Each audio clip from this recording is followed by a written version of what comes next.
Hi, it's Anna Mason, and in this watercolour mini class I'm going to show you how I painted the eye to this sweet little kitten sitting in a tree of blossom. Let's dive in.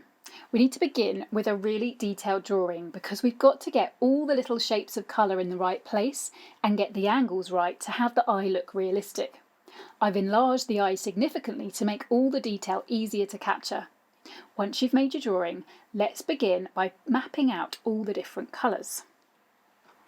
So I'm going to start with a one brush, and I want to really get to grips with the highlights in the eye straight away because they're so important. So what I'm going to do is actually do some negative painting around them, and I'm going to start with a orangey brown mix, but a really light version of it. That's the iris colour. So I'm just starting with burnt sienna, and when I use that just super watery, it might actually be okay just as it is. I'll do a little test out. And actually for this first layer, I think that's not a bad mix just on its own. So making sure that it's really, really dilute. I'm going to come in and start applying it anywhere that's this hue and tone or darker, so I can come right up to the edge here, which we know is a very dark brown bit. We can see is a very dark brown area. I'm going to go around that. I've got this helpful bit of pencil drawing, but I haven't, with the pencil drawing, there's just so much detail to all these highlights. I haven't been able to get them all in, so this stage needs careful looking so that we don't kind of completely paint over any of the highlights. That said, this is so pale that, for example, there's a level of highlight that comes around in here, a sort of a kind of little semicircle or a sort of curved line of it. I think that's probably the same colour mix in terms of tone as this mix, so I'm happy to paint over that. It's really just picking out the areas lighter than that. So leaving a few areas here. There's a really white fleck there. I'm just going to try and go around.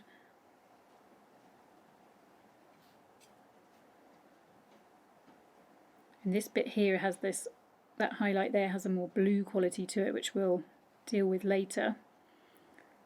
Got some little hairs coming in here, which I'm going to have to try and just paint around, although we can always paint those in later with white paint if needed. So into this area, it's almost a mass of reflection, and there's different colours. I just want to work really pale in here. I think we're going to have to define those little shapes with darker mixes around them later, and we're going to want some of that blue in there. So let's just put this into this area, but just holding off of some of these lighter bits in here.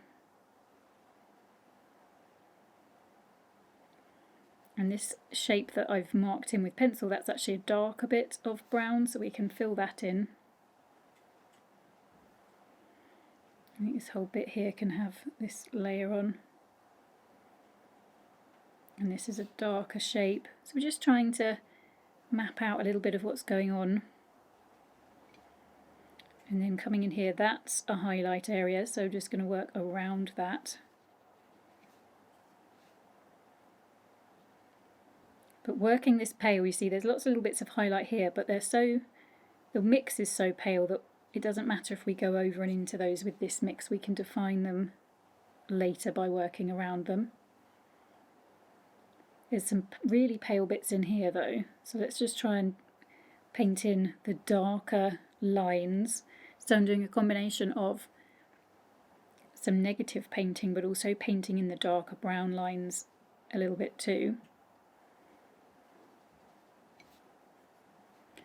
Just trying to get some of these shapes in place. And actually, nothing to stop us straight away just going in where it's dried and where it's going to be a lot darker with another layer. We're going to work on this shortly as well, but we can just start building in a bit of definition. That line comes down a bit more. So I'm just working on those areas that are a bit darker, just so I can start to see those shapes.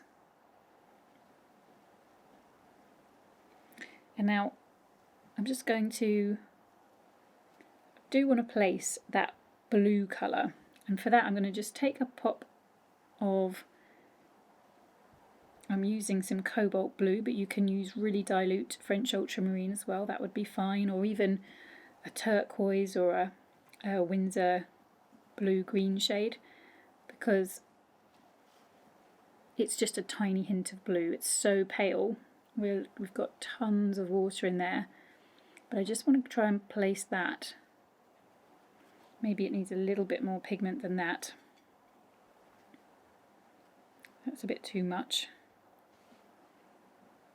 It'll show up more once we've got the darker paint around, and there's that blue over here as well.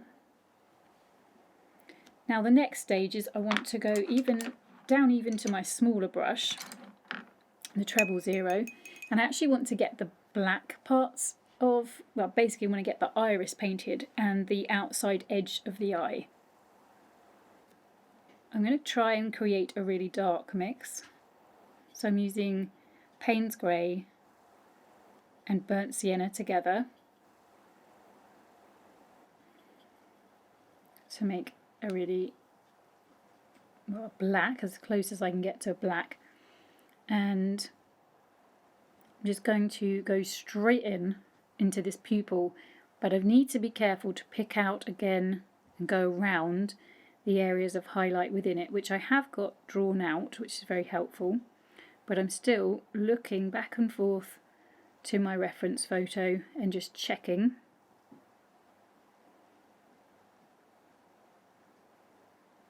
And I'm trying to get it right, but obviously if you do go over an area, just, don't worry too much, just try and get as many of the highlights in as possible. It's still going to look good even if you miss a few. Now we will need to come and darken up some of these highlights later, but for now we're just getting this black in place.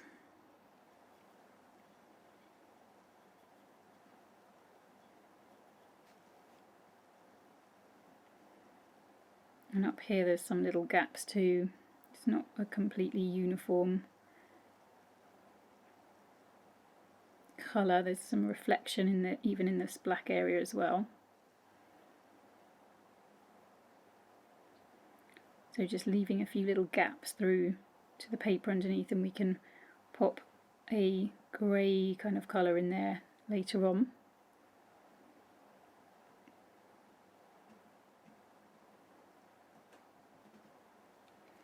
So there's the pupil, and then let's use this black as well around the edge. Now if you were painting the rest of the cat too, you'd be wanting to, you probably would have already placed the colours around the edge of the eye, so we can do that, but I'm just going to for now pop in the black, just concentrating on the eye, so it's this very edge, so resting my hand on the paper so I can get a crisp line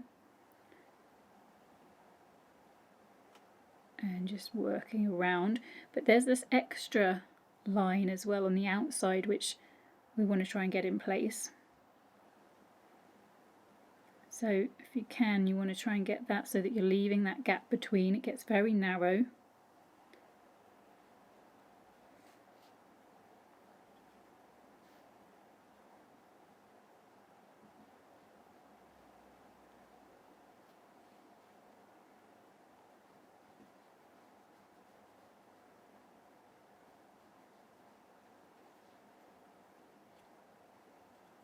I'm just remixing because that's drying under the lights here.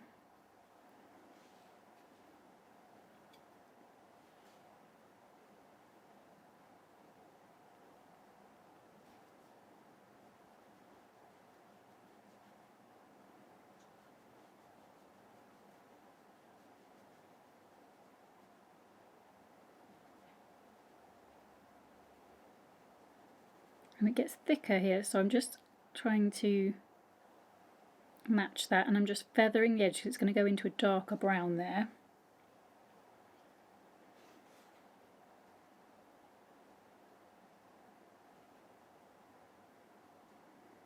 just leaving a little gap that's going to be for a little hair there, and then bringing it up and around.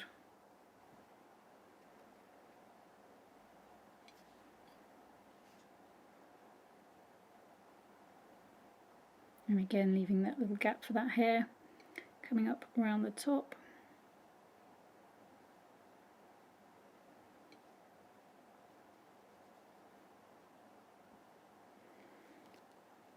Now I'm going to work on the dark browns that meet up, especially around this inner corner of the eye. So adding some more of the burnt sienna into that mix.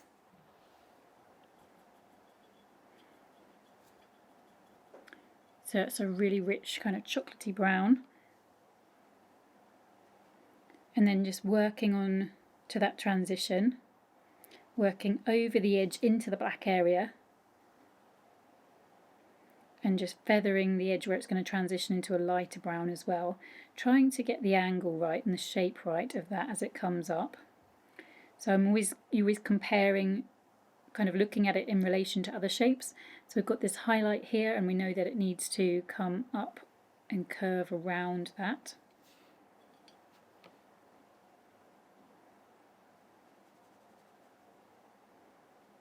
And then I think it gets a bit lighter over there, so I'm going to hold off from that. I think we could have some of it up here. But again, it feels like it gets a bit lighter. So let's work on layering up again with the pupil colour. So let's try and recreate that. Let's go with let's have burnt sienna. Now we just used it neat before, very watery. But here, let's try it neat initially, but thicker, and just work in to this. Yeah, so I've got more water in that. It's a kind of, you know, it's a thicker, milky consistency, but it's still quite a good match colour-wise to what we've got going on in here. So just working there, but I feel like that's needs to be a bit lighter. I'm going to water that down, and I want to make it a bit more pink. I'm going to actually add in a bit of opera rose. You could even add in a little bit of one of your reds if you don't have opera rose, just a tiny bit. But this is going to keep it nice and bright, but also have more of a pink quality.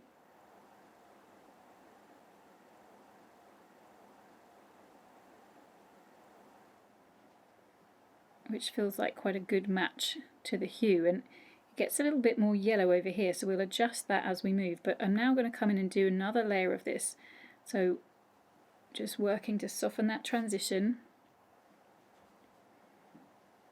and then work further around and up here on that transition. It feels like it's got this pink quality up here as well.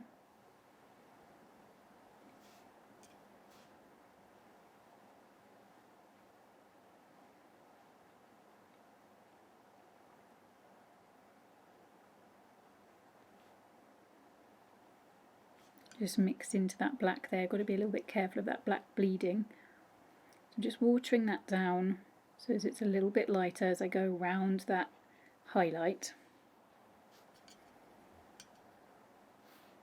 And then using this in here as well. So I'm going to add to my mix a little bit of Windsor lemon to make a more yellow variation. And I'm going to use that in here, being careful not to get that black to bleed, but leaving gaps through to that layer that we applied before, because there's little paler bits of highlight in here. There's just all these little shapes. You've really got to try and look out for them and try and capture them. And just paying attention to the hue. It's not quite as yellow there. Leaving those little gaps coming up to that blue highlight.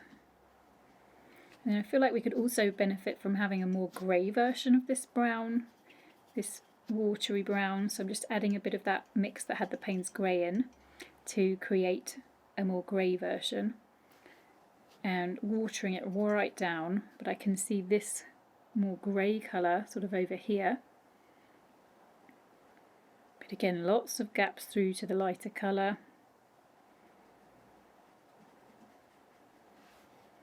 This feels like a good match to that little curved highlight that we've got around here. And we can use it to darken up over here too.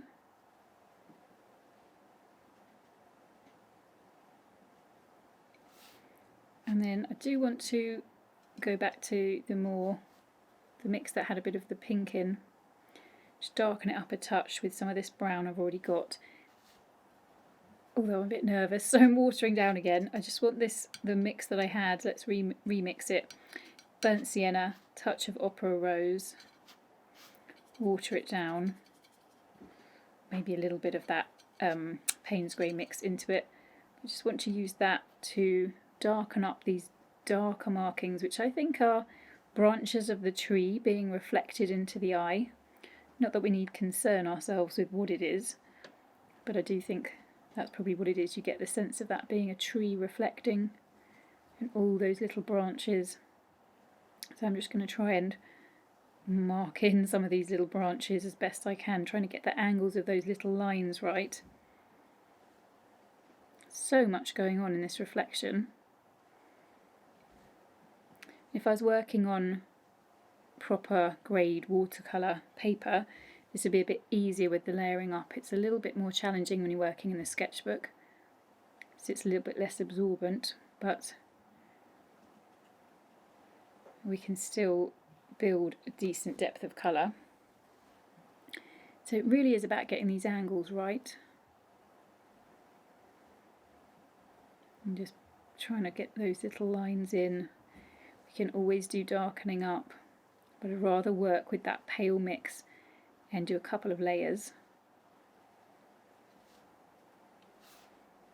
So the darker sort of patch here, you need to do a sort of stepping back at times with this to look at the whole and look for where are the darker patches as a whole.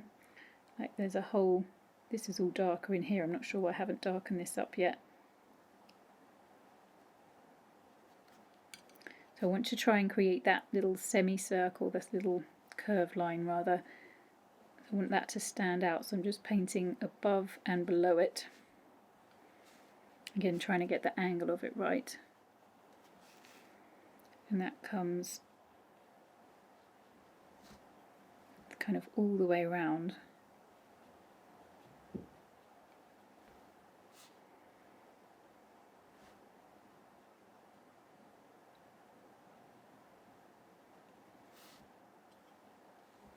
And then this bit's darker, this bit's darker up here, so just going back to sort of the darker areas at the moment, darker mid-tones, these darker brown bits, and just trying to get them looking in balance because they should really feel like they connect up to those black parts in the corner.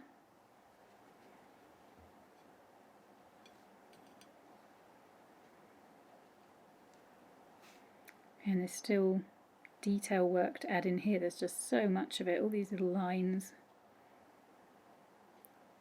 The key is not to get them too dark too quickly. We can darken them up, but we don't want to go too heavy-handed.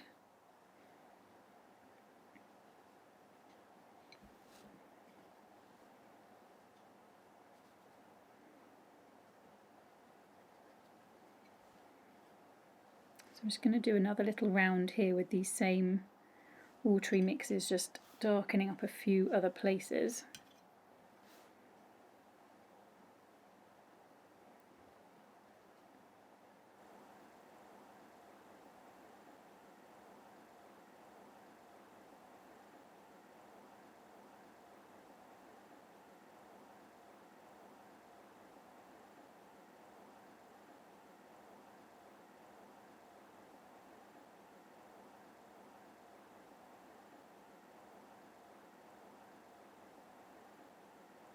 So as I've been going back and forth, basically doing a bit of tonal juggling and looking for areas to darken, but keeping my mixes really quite watery so that I'm doing really gradual build up and picking out these little details, it does start to get to the point where I need to work on those reflections a little bit and darken them a touch.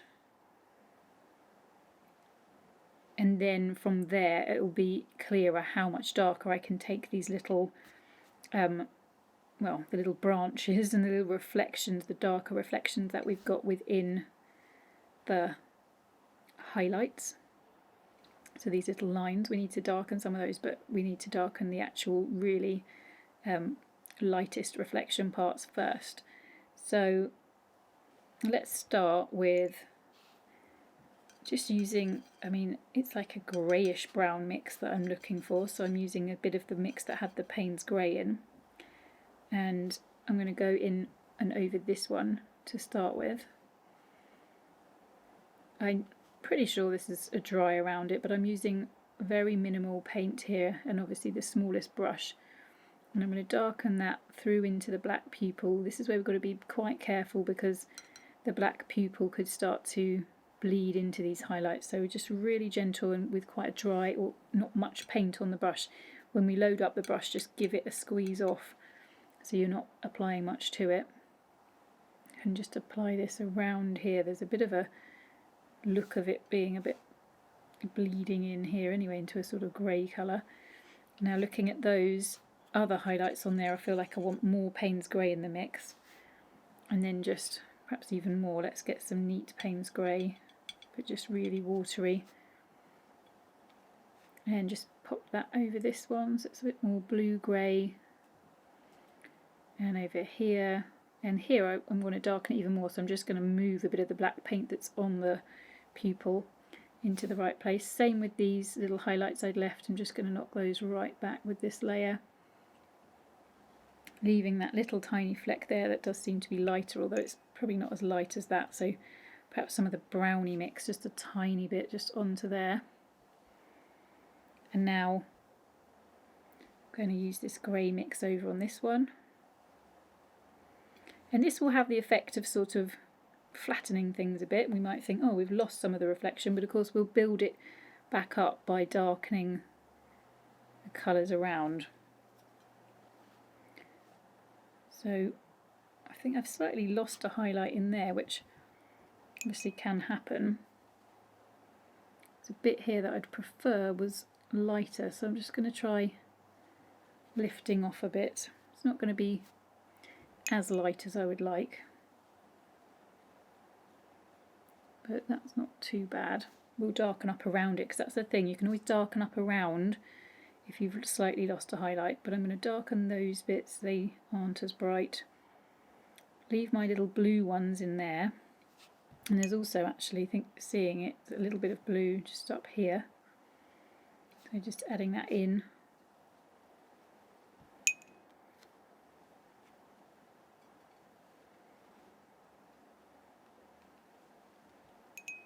Adding a bit there.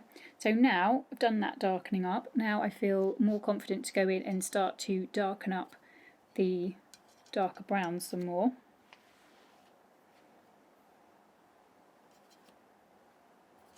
So just back to the same mixes, a base of that burnt sienna, and then brightening it and making it a little bit more pink with some of the opera rose.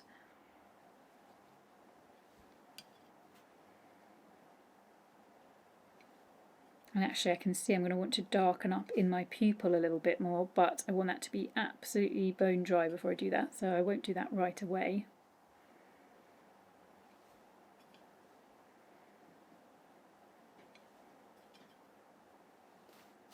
And then I'll water that down a bit, add a bit of the Payne's grey in there. And I do need that to have dried off because we obviously added in the water for the highlight. Now I'm wanting to darken up around those again.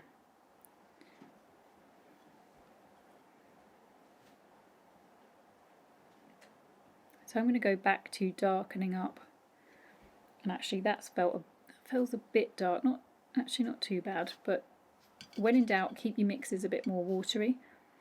I'm just going to go back over now, but making sure it's dry, and darken up those little branch markings that we worked on before.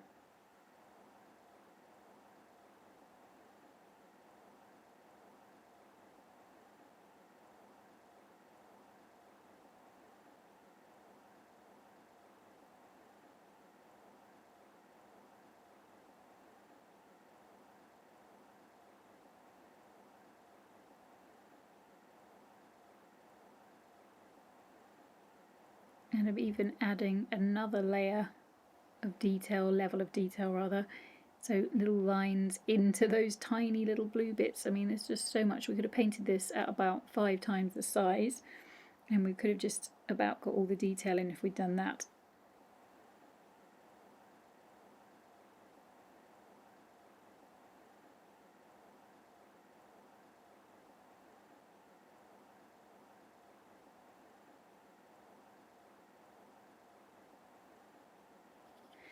Just adding a bit more of the Windsor lemon into a mix with some of the burnt sienna, just to adjust the hue a little bit. And this is what you can always do when you're layering, so it felt like it needed a bit more of a yellow boost around here.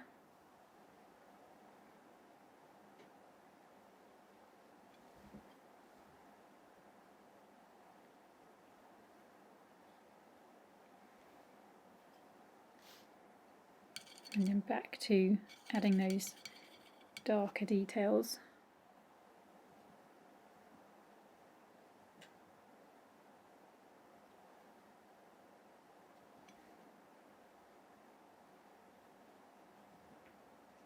And it's a lot of this is about then really starting to define some of those shapes of highlights some more as you paint around them and into them.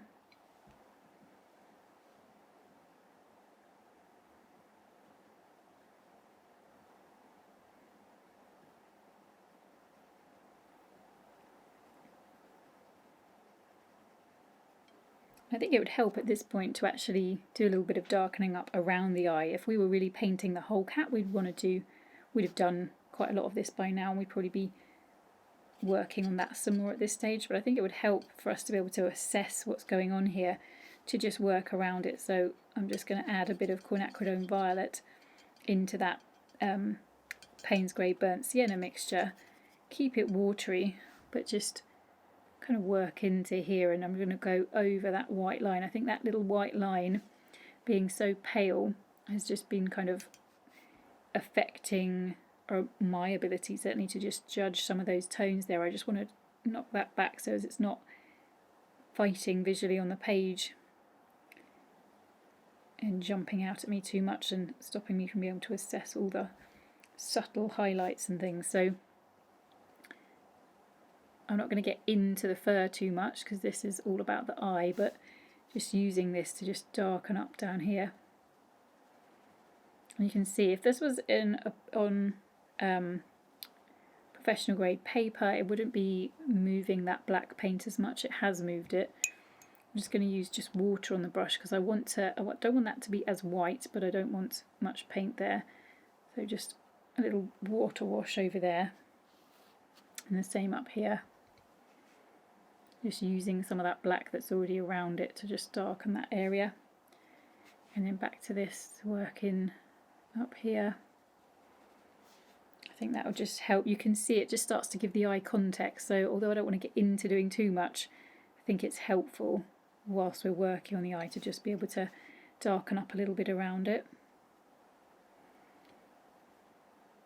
And that's that little hair that we might probably be a lot easier to just paint that in afterwards with some white paint. That's a lot paler, the fur there, so if we are painting that in, it's just do this for now, just to give an idea of, we don't want to see it against the stark white of the paper while we're making these tonal adjustments. So I'm just applying a sort of really pale layer there though, just to show, and then back to this purpley mix.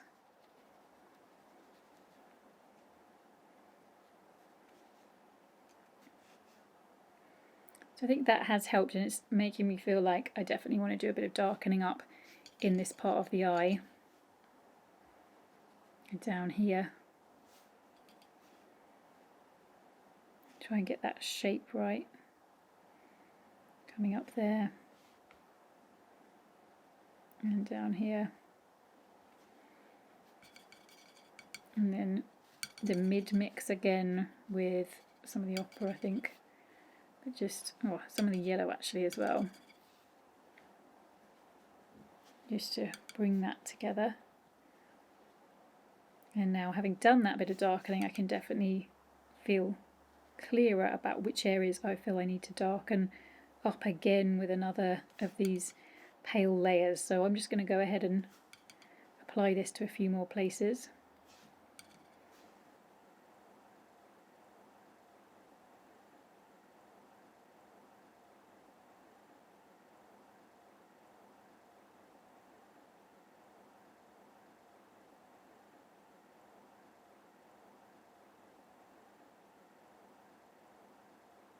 So at this stage I'm feeling like I want to go back to that pupil now and darken that some more.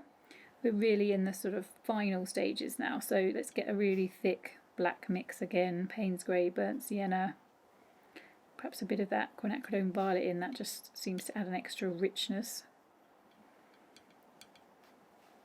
And just making sure it's absolutely dry, that's crucial. I'm going to come in and just darken up. This is where we almost want a smaller brush size. They do actually make smaller brushes. I certainly want your treble zero to have a decent tip. Mine's getting a little bit blunt here. I'm just working in here and just darkening up some more and just neatening. Though it doesn't have a really crisp edge, weirdly, this pupil. I don't think that's the photo, I think that's just how it is.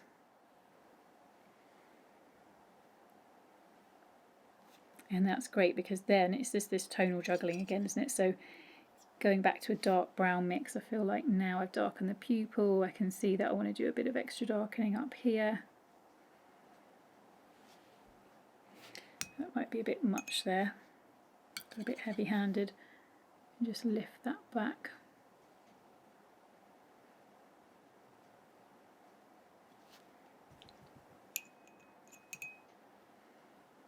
So it's just water on here. Just pushing that back a bit to the edge. That got a bit heavy, although it will dry a little bit lighter, so I'm not too worried. And then to bring things back in balance, just some more tonal jugglings and more picking out some darker bits. So I'll just go around again and pick out some darker areas on mine with, this is pretty much neat burnt sienna actually.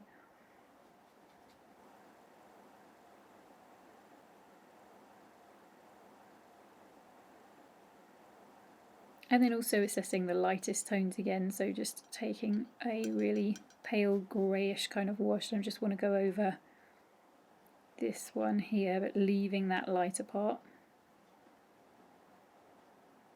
Going over this bit. It's this kind of thing that just makes all the difference.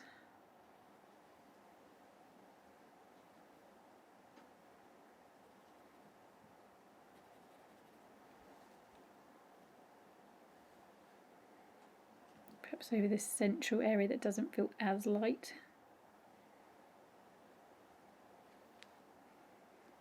And then I'm just going to let that dry off before I add just the final little darkening details.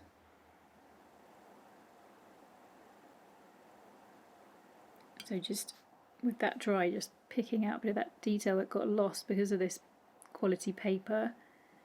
It kind of started to move, so we lost a bit of definition there, so I'm just putting that back.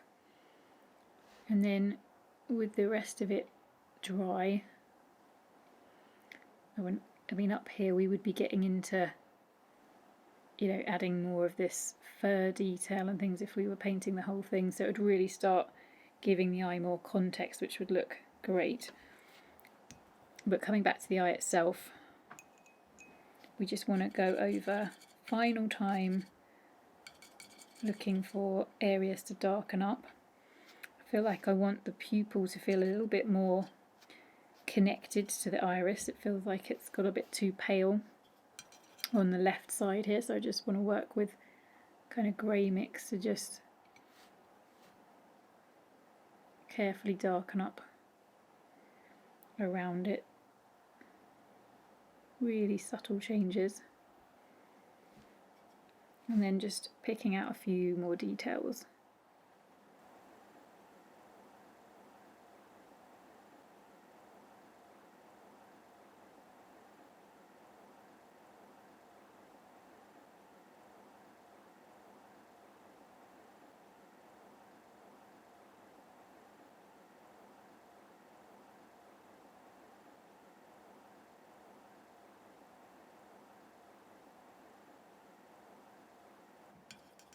And just going back to the highlights and just getting a grey mix of the Payne's grey, and just want to quickly darken that one in here. Just really gently.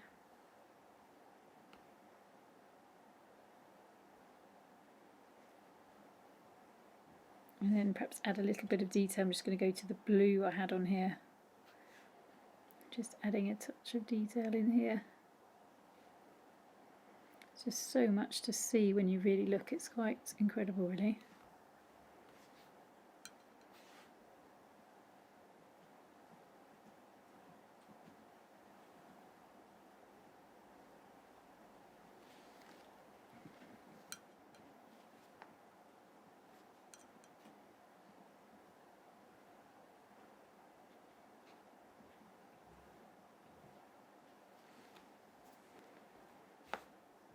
And just for a bit of fun, I'm just going to add in a few hairs, give the eye a bit more context.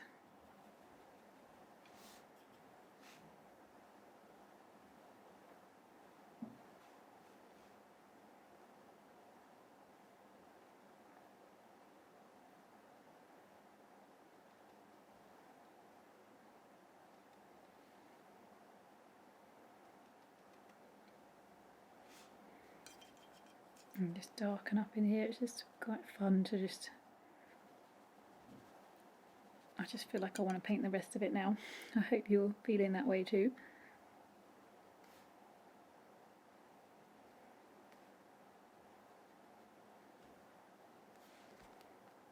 I think for our sketchbook version of this, just the eye, I think that's feeling about right.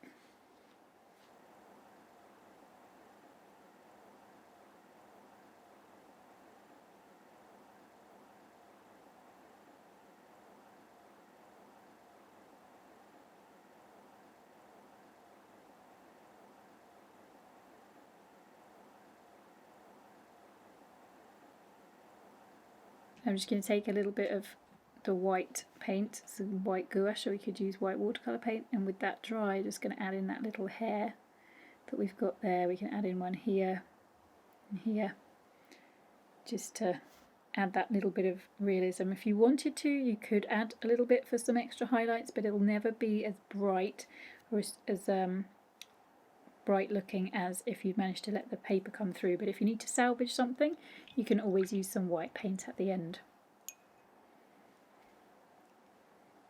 If you're painting the rest of the kitten, you'd want to work on that at this stage, then come back to the eye in the final stages to darken it a touch more if it's needed. And because tone is relative, as you darken one area of the eye, so you're likely to need to darken other areas so that each colour within the eye is darkened a touch. There are a set of other videos showing how to paint the key areas of this kitten and background available now in my online school, where members have been getting fantastic results. If you've enjoyed this free video, please subscribe to my YouTube channel, then pop over to animationart.com, where you can take a full-length video class for free and find masses of resources to help you pick up your brush and paint the way you've always wanted to. Thanks so much for watching, and I'll see you soon to help you create watercolours with wow. No, shoot.